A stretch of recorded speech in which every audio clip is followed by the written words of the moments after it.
نماز فجر کے بعد سورہ فاتحہ کی ایک آیت 11 بار پڑھ لو، 3 دن کے اندر اندر آپ کو بڑی خوشخبری ملے گی۔ آپ کا ہر مسئلہ، ہر پریشانی حل ہو جائے گی۔ بسم اللہ الرحمن الرحیم۔ محترم ناظرین، ہزاروں درود و سلام نبی کریم صلی اللہ علیہ وسلم کی ذات پر، اور ہم اللہ سے دعا مانگیں گے کہ اللہ ہماری آج کی صبح ہمارے لیے باعث رحمت فرما۔ آج کا وظیفہ بہت ہی خاص ہے اور اس میں ایک قرآن مجید کی چھوٹی سے سورت کا ہے۔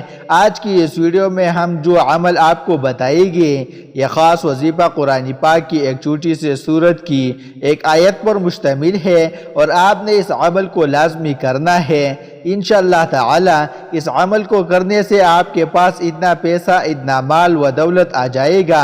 اگر آپ غریب ہیں، آپ کے گھر کے مالی حالات ٹھیک نہیں ہے، تو آپ کے گھر کے مالی حالات اس قدر بہتر ہو جائے گے کہ آپ کے جتنی بھی رشتہ دار ہیں وہ آپ کو دیکھتے ہی رہ جائے گے۔ یہ خاص وظیفہ ہمارے بہت سے بہنوں اور بھائیوں کا آزمایا ہوا عمل ہے۔ اللہ تبارک و تعالیٰ کے فضل و کرم سے گھر سے غربت اور تنگ دستی ختم ہو جائے گی، اور گھر میں مال و دولت کی بارش ہونا شروع ہو جائے گی۔ تاکہ انسان کا واحد مقصد یہ ہے کہ انسان اللہ تعالیٰ کی عبادت و بندگی کرے۔ اس کے علاوہ جتنی بھی امور ہے جن کو انسان انجام دیتا ہے، اس لیے ہے تاکہ عبادت الہی کے معاملے میں انسان کے معاون بن سکے۔ انسان کی صحت و تندرستی، قوت و طاقت، مال و دولت، کھانا پینا، غرض ہر چیز اس لیے ہے تاکہ انسان مستعد ہو کر اپنے مقصد اصلی کو انجام دے سکے۔ عبادت اللہ تعالیٰ کی اوامر کی بجا آوری اور نواہی سے اجتناب و کنارہ کشی کا نام ہے، یعنی اللہ کے حکم کردہ چیزوں کو انجام دینا اور منع کردہ چیزوں سے رک جانا۔ لیکن عبادات کے اندر بھی فرق مراتب کا لحاظ کیا گیا ہے، یعنی ان کے انجام دہی کی صورت میں مرتب ہونے والے اجر و ثواب میں بڑا فرق ہے۔ چنانچہ کچھ امور ایسے ہیں جن کی فضیلت و اہمیت اور اجر و ثواب بہت زیادہ ہے، اور کچھ ایسے ہیں جن کا اجر و ثواب ذکر عبادتوں کی بنسبت کچھ کم ہے۔ عبادات کی بہت سے انواع و اقسام ہے، لیکن جب کبھی ہماری سماعت سے عبادات کا لفظ ٹکراتا ہے تو یقینی طور پر ہمارے ذہن میں نماز کا تصور گردش کرنے لگتا ہے۔ گو عبادات کا دائرہ نماز ہی میں محدود نہیں، تاہم اس کی اہمیت و فضیلت اس قدر نمایاں اور اس کا ثواب اس قدر زیادہ ہے کہ عبادات کا تصور نماز کے بغیر محال معلوم ہوتا ہے۔ پھر نمازوں کی اہمیت و فضیلت میں بھی تفاوت ہے۔ چنانچہ نمازوں میں سب سے اونچا اعلیٰ درجہ فرض واجب کا ہے، پھر سنت مؤکدہ کا، پھر غیر مؤکد اور پھر نوافل کا۔ اگرچہ نمازوں میں نوافل کا درجہ آخر کا ہے، تاہم اگر اس کو خلوص اور حضور قلبی کے ساتھ ادا کیا جائے تو اس کی فضیلت اس قدر ہو جاتی ہے کہ انسان اس کا تصور بھی نہیں کر سکتا۔ بہت سی حدیث مبارکہ میں نوافل کی اہمیت و فضیلت بیان کی گئی ہے۔ پھر نوافل میں جو مقام و مرتبہ نماز تہجد کو حاصل ہے وہ کسی اور کو نہیں ہے۔ تہجد کی نماز قبولیت کے ضامن ہے۔ نماز تہجد قرب الہی کا ذریعہ ہے۔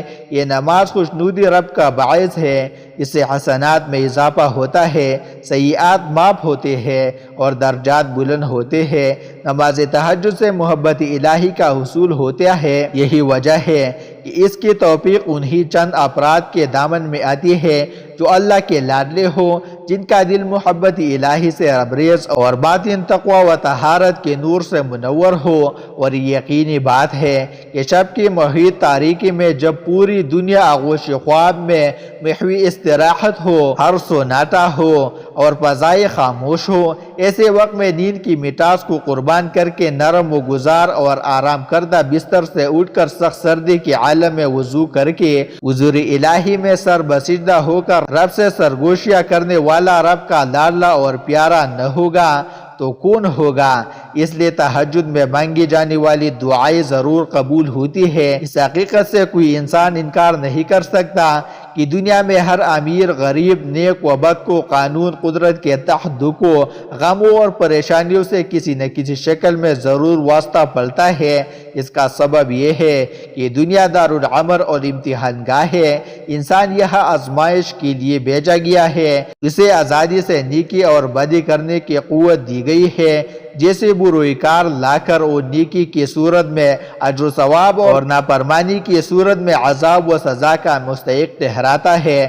غربت و تنگ دستی اور امارات و خوشحالی میں بھی اس دنیا کے دارالعمر ہونے کا ایک حصہ ہے۔ یہاں دو قسم کے لوگ بستے ہیں، ایک وہ جو آسودہ حال اور دولت مند ہے اور ہر قسم کے آسائش و آرام سے بہرور ہے، دوسرے وہ جو غریب و مفلوک الحال ہے اور زندگی کی ضروریات سے بھی محروم ہے۔ مصائب و آلام انہیں ڈستے رہتے ہیں اور وہ زندگی یوں گزارتے ہیں جیسی دکھی کے منو بوجھ تلے دبی ہوئی ہو اور اس بوجھ میں تخفیف کے آثار بھی دکھائی نہ دیتے ہو۔ انسان کسی بھی گروہ سے تعلق رکھتا ہے، اسے دکھوں سے منفر نہیں، یہ الگ بات ہے۔ کسی کو کم اور کسی کو زیادہ دکھوں سے واسطہ پلتا ہے اور زندگی اس سے بحال نظر آنے لگتی ہے۔ وہ چاہتا ہے کہ مصائب و آلام سے چھٹکارا حاصل کرے، مگر وہ اس طرح گلے کا ہار بن جاتے ہیں کہ روایتی کمبل کی طرح چھوڑنے کا نام نہیں لیتے۔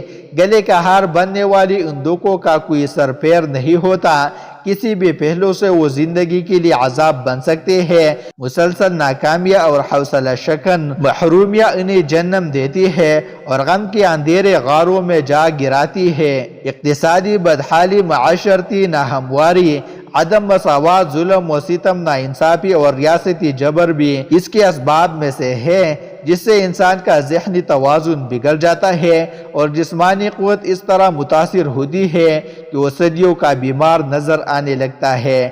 اس دکھ بھری دنیا کے سمندر میں تنکی کی طرح بہنے کے باوجود انسان ہاتھ پاؤں ضرور مارتا ہے اور یہ کوشش کرتا رہتا ہے کہ دکھوں سے انجام پالے اور غموں کے بور سے باہر آ جائے، لیکن وہ تب تک اپنی پریشانیوں اور دکھوں سے نجات نہیں پا سکتا جب تک وہ اللہ اور اس کے رسول صلی اللہ علیہ وسلم کی بتائی ہوئی احکام پر عمل پیرا نہیں ہو جاتا۔ اسے چاہیے کہ وہ اللہ سے اپنے گناہوں کی توبہ کرتا رہے اور اس بات پر یقین رکھے کہ وہ ضرور اس کی توبہ قبول کرے گا اور اس کی تمام پریشانیوں اور غم ختم کر دے گا۔ تو ناظرین، ایک اور بات آپ کو بتاتا چلوں کہ کوئی بھی وظیفہ شروع کرنے سے پہلے درود پاک لازمی پڑھ لیا کرے، کیونکہ یہ درود کا عمل اللہ پاک نے قرآن کے اندر فرمایا ہے کہ صلو علیہ وسلم تسلیما۔ اللہ کی ذات فرماتی ہے کہ میں خود درود بھیجتا ہوں اپنے پیارے پیغمبر محمد صلی اللہ علیہ وسلم پر، اور میرے جتنے فرشتے ہیں، نوری مخلوق ہے، یہ بھی میرے نبی پر سب مل کر درود پڑھتے رہتے ہیں۔ آگے اللہ فرماتا ہے کہ اے ایمان والو، وصلو علیہ وسلم تسلیما، تم بھی میرے نبی حضرت محمد صلی اللہ علیہ وسلم پر درود پڑھو، یہ میرے اللہ کا حکم ہے اور یہ کام، یہ عمل اللہ کی ذات خود بھی کرتی ہے، اور اللہ نے اپنے پیاری مخلوق جو نوری مخلوق ہے، جس میں جبرائیل ہے، میکائیل ہے، اسرافیل ہے، بے شک بے شمار فرشتے میرے اللہ کے ہیں، وہ سب میرے نبی پر درود پڑھتے ہیں۔ تو اللہ رب العزت فرماتے ہیں کہ میں بھی، میرے تمام نوری مخلوقات فرشتے بھی، اور اب میں اپنے بندوں کو بھی حکم دے رہا ہوں کہ جو مجھ کو مانتے ہیں، جو میرے نبی پر ایمان لے کر آئے ہیں، ان کو بھی میں حکم دے رہا ہوں کہ عمل تم بھی کرو۔ وہ عمل کون سا ہے؟ درود پاک پڑھو۔ تو ایک دن میرے نبی حضرت محمد صلی اللہ علیہ وسلم مسجد کے اندر ممبر کے اوپر تشریف فرما ہونے کے لیے جب پہلی سیڑھی پر قدم رکھا تو صحابہ کرام بھی اپنے پاس موجود تھے مسجد کے اندر۔ تو آپ نے جب پہلی سیڑھی پر قدم رکھا تو فرمایا آمین، دوسری سیڑھی پر قدم رکھا تو پھر فرمایا آمین، تیسری پر جب قدم رکھا تو آپ نے فرمایا آمین۔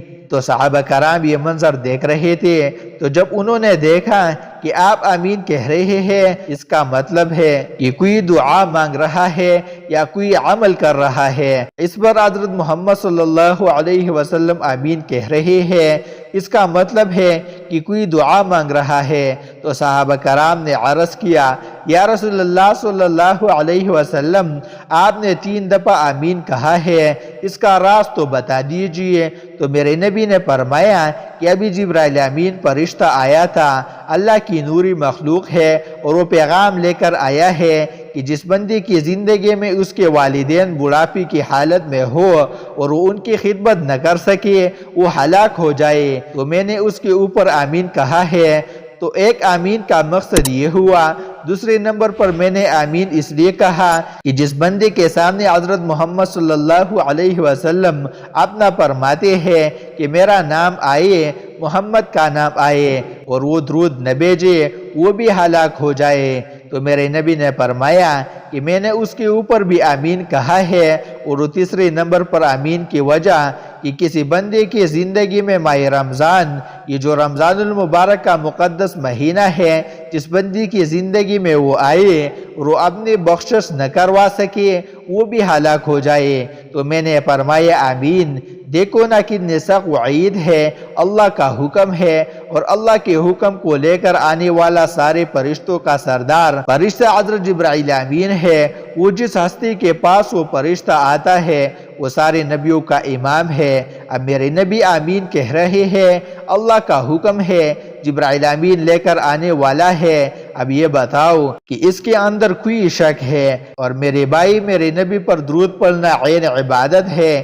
دیکھو اللہ نے دو فرشتے تعینات کیے ہیں، ایک دائیں ایک بائیں، اور جب درود انسان پڑھتا ہے تو یہ دونوں فرشتے لکھنا شروع کر دیتے ہیں۔ یہ واحد عمل ہے۔ کسی نے پوچھا، یا رسول اللہ صلی اللہ علیہ وسلم، نیکیوں والے فرشتے کو تو سمجھ آتی ہے کہ وہ نیکیاں لکھے گا، بدیوں والا کیا لکھتا ہے؟ وہ کیا لکھتا ہے؟ آپ نے فرمایا کہ وہ بدیاں مٹانا شروع کر دیتا ہے جب درود پڑھا جاتا ہے۔ تو اس لیے میرے نبی کی بڑی عزت اور شان اور وقار ہے۔ تو آپ صلی اللہ علیہ وسلم جب معراج تشریف پر گئے تو جبرائیل امین آپ کے پاس بیٹھے ہوئے تھے، تو ایک فرشتہ آتا ہے، تک کی آواز آتی ہے، تو اس میں ایک فرشتہ آتا ہے۔ وہ جبرائیل امین جب دیکھتے ہیں تو میرے نبی نے بھی دیکھا، تو میرے نبی کو جبرائیل امین کہتے ہیں، میں نے اپنی زندگی میں یہ پہلی دفعہ فرشتہ دیکھا ہے، اور یہ دروازہ جو آج کھلا ہے جس سے وہ آیا ہے،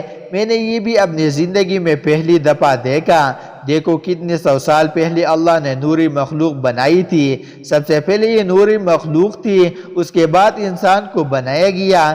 جب وہ آیا تو اس نے اللہ کی جانب سے دو نور دیے، ایک سورہ فاتحہ تھی اور ایک سورہ بقرہ کی آخری دو آیات۔ کچھ مفسرین تین لکھتے ہیں، لیکن آج ہم نے پہلا نور جو فرشتہ لے کر آیا تھا سورہ فاتحہ کا اس وظیفہ ہے۔ آج آپ نے ناظرین عصر کی جب نماز پڑھنی ہے، کسی بھی دن اول و آخر 3 مرتبہ درود شریف پڑھے، ایک مرتبہ میرے ساتھ ثواب کے طور پر پڑھ لے، اللہم صلی علی محمد وعلی آل محمد کما صلیت علی ابراہیم وعلی آل ابراہیم انک حمید مجید، اللہم بارک علی محمد وعلی آل محمد کما بارکت علی ابراہیم وعلی آل ابراہیم انک حمید مجید۔ بعد درود پاک پڑھ کر الحمدللہ شریف جو ہے، الحمدللہ رب العالمین الرحمن الرحیم، اس کو آپ نے 11 دفعہ پڑھنا ہے۔ 11 دفعہ پڑھ کے پھر آگے مالک یوم الدین ایاک نعبد و ایاک نستعین مکمل کرنا ہے۔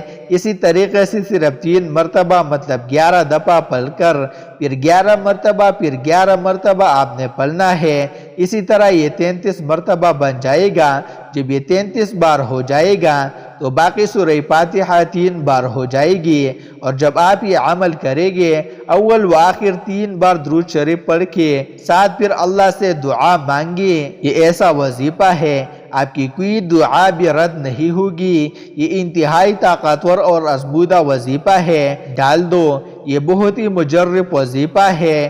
میں نے سوچا کہ یہ تحفہ اپنے ناظرین کو دے دوں، کیونکہ اس دور میں کافی لوگ پریشان ہیں، پیسے کی کمی ہے۔ انشاءاللہ العزیز رب العزیز آپ کو تنگ دستی سے نجات دے گا انشاءاللہ، اور آپ کو خوشخبری ملے گی، اور یہ عمل ایمانداری کے ساتھ یکسوئی کے ساتھ کرو۔